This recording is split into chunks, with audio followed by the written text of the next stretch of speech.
புரட்சி தலைவர் எம்ஜிஆர், புரட்சி தலைவி அம்மா அவருடைய நல்லாசியுடன் கழகத்துடைய பொதுச் செயலாளர், முன்னாள் முதலமைச்சர், வருங்கால முதலமைச்சர் எடப்பாடியார் அவர்கள் இன்றைக்கு அனைத்து இந்திய அண்ணா திராவிட முன்னேற்ற கழக தலைமையிலே வெற்றிகரமாக கூட்டணி அமைத்து இன்றைக்கு வேட்பாளர்களை அறிவித்து எங்களது கோவை மாவட்டத்திலே முழுமையாக அதிமுக போட்டியிடக்கூடிய வேட்பாளரை அறிவித்துள்ளார்கள். அதேபோல நீலகிரி, திருப்பூர் மாவட்டத்துக்கும் தமிழ்நாடு முழுவதும் சென்னை தவிர சில வேட்பாளர்கள் மீதியெல்லாம் அறிவித்து விட்டார்கள். கூட்டணி கட்சிகளுக்கும் தொகுதியில் ஒதுக்கீடு செய்து அந்த தொகுதிகளுக்கும் வெற்றி வேட்பாளர்களை கூட்டணி கட்சிகள் அறிவிக்கிறது. இன்றைக்கு நம்முடைய மாவட்டத்திற்கு நாங்கள் எல்லாம் வேட்பாளராக இன்றைக்கு எடப்பாடியார் அவர்கள் வாய்ப்பு கொடுத்ததினால் இன்றைக்கு எல்லாம் நாங்கள் காமித்து வந்திருக்கோம். எல்லா வேட்பாளர்கள் வந்திருக்காங்க. ஆகவே கோவை மாவட்டத்தை பொறுத்தளவுக்கு என்றைக்குமே அதிமுக கோட்டை. அதே போல மிகப்பெரிய வளர்ச்சியை, 50 ஆண்டு இல்லாத வளர்ச்சியை புரட்சி தலைவி அம்மா அவர்கள் இருக்கும்போதும் அந்த எடப்பாடியார் அவர்கள் முதலமைச்சராக இருக்கும்போதும் அதிகமான திட்டங்களை, கேட்ட திட்டங்களை எல்லாம் வழங்கினார்கள்.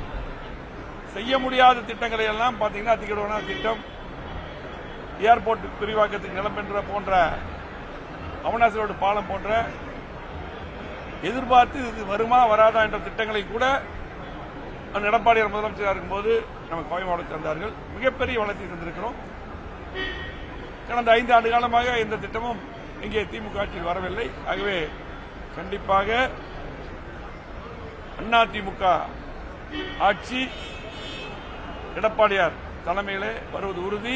கோவை மாவட்டத்தில் இருக்கக்கூடிய அவிநாசியும் சேர்த்து 11 தொகுதிகளும் கண்டிப்பாக முழுமையாக அதிமுகவுடைய வெற்றி வேட்பாளர்கள், கூட்டணி கட்சி வேட்பாளர்கள் நாங்கள் முழுமையாக என்டிஏ கூட்டணி, அதே போல அதிமுக வேட்பாளர்கள் முழுமையாக வெற்றி பெறுவோம். அதே போல திருப்பூர், நீலகிரி மாவட்டத்திலும் வெற்றி பெறுவோம். நான் பொறுப்பு. தமிழ்நாடு முழுவதும் கிட்டத்தட்ட 210 தொகுதிகளை வென்று அந்த எடப்பாடியார் அவர்கள் முதலமைச்சராக வருவார்கள். இன்றைக்கு பார்த்தீங்கன்னா கோவை மாவட்ட மக்களுக்கு அத்தனை பேருக்கு தெரியும், 5 வருடத்துக்கு முன்னால் எவ்வளவு திட்டங்கள் நடந்தது, இன்றைக்கு எதுவும் நடக்கவில்லை. அதே போல பார்த்தீங்கன்னா இன்றைக்கு எங்கே பார்த்தாலும் பாலியல் பலாத்காரம், பெண்களுக்கு பாதுகாப்பு இல்லை. ஆகவே இன்றைக்கு மக்கள் தெளிவாக இருக்கிறார்கள். மீண்டும் கோவை மாவட்டத்துக்கு வளர்ச்சி கண்டிப்பாக அதிமுக ஆட்சி வரும். மீண்டும் கோவை மாவட்டத்தை விடுபட்ட திட்டங்களை செயல்படுத்தி மக்கள் எதிர்பார்த்த திட்டங்களை எல்லாம் கண்டிப்பாக கொண்டு வருவோம்.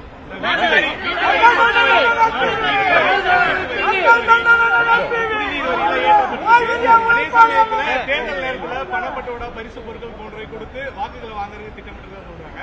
இதை எப்படி சமாளிப்பீங்க? குடிநீர் வரி, அதே போல பாத்தீங்கன்னா சொத்து வரி, அதே போல மின்கட்டண எல்லாமே நீங்க கேட்டது போல எல்லாம் உயர்த்தப்பட்டிருக்கிறது. கண்டிப்பாக மக்கள் இன்றைக்கு பாத்தீங்கன்னா தெளிவாக இருக்கிறார்கள். ஆகவே குப்பைக்கு கூட வரி போட்டிருக்கிறார்கள். ஆகவே கண்டிப்பாக இன்றைக்கு அதிமுக ஆட்சி எடப்பாடியார் முதலமைச்சர் வந்தால் அதெல்லாம் சரியாக மக்கள் வாக்களிக்க தயாரார்கள். ஆகவே எங்களை பொறுத்தளவுக்கு களத்திலே நேர்மையாக நாங்கள் மக்களை சந்திப்போம், மக்களின் வாக்குகளை பெறுவோம். கண்டிப்பாக நாங்கள் வெற்றி பெறுவோம். நன்றி, வணக்கம்.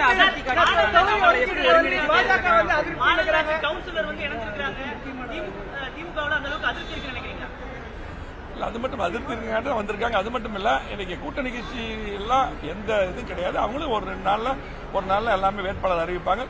நாங்கள் ஒருங்கிணைந்து பயணிப்போம். உங்களுக்கு எந்த தொகுதியாக இருந்தாலும் இப்ப எல்லாருமே பாத்தீங்கன்னா இன்னைக்கு அதிமுக பெரிய கட்சி, நாங்கள் எல்லாம் நிறைய எதிர்பார்ப்பு இருக்கோம்.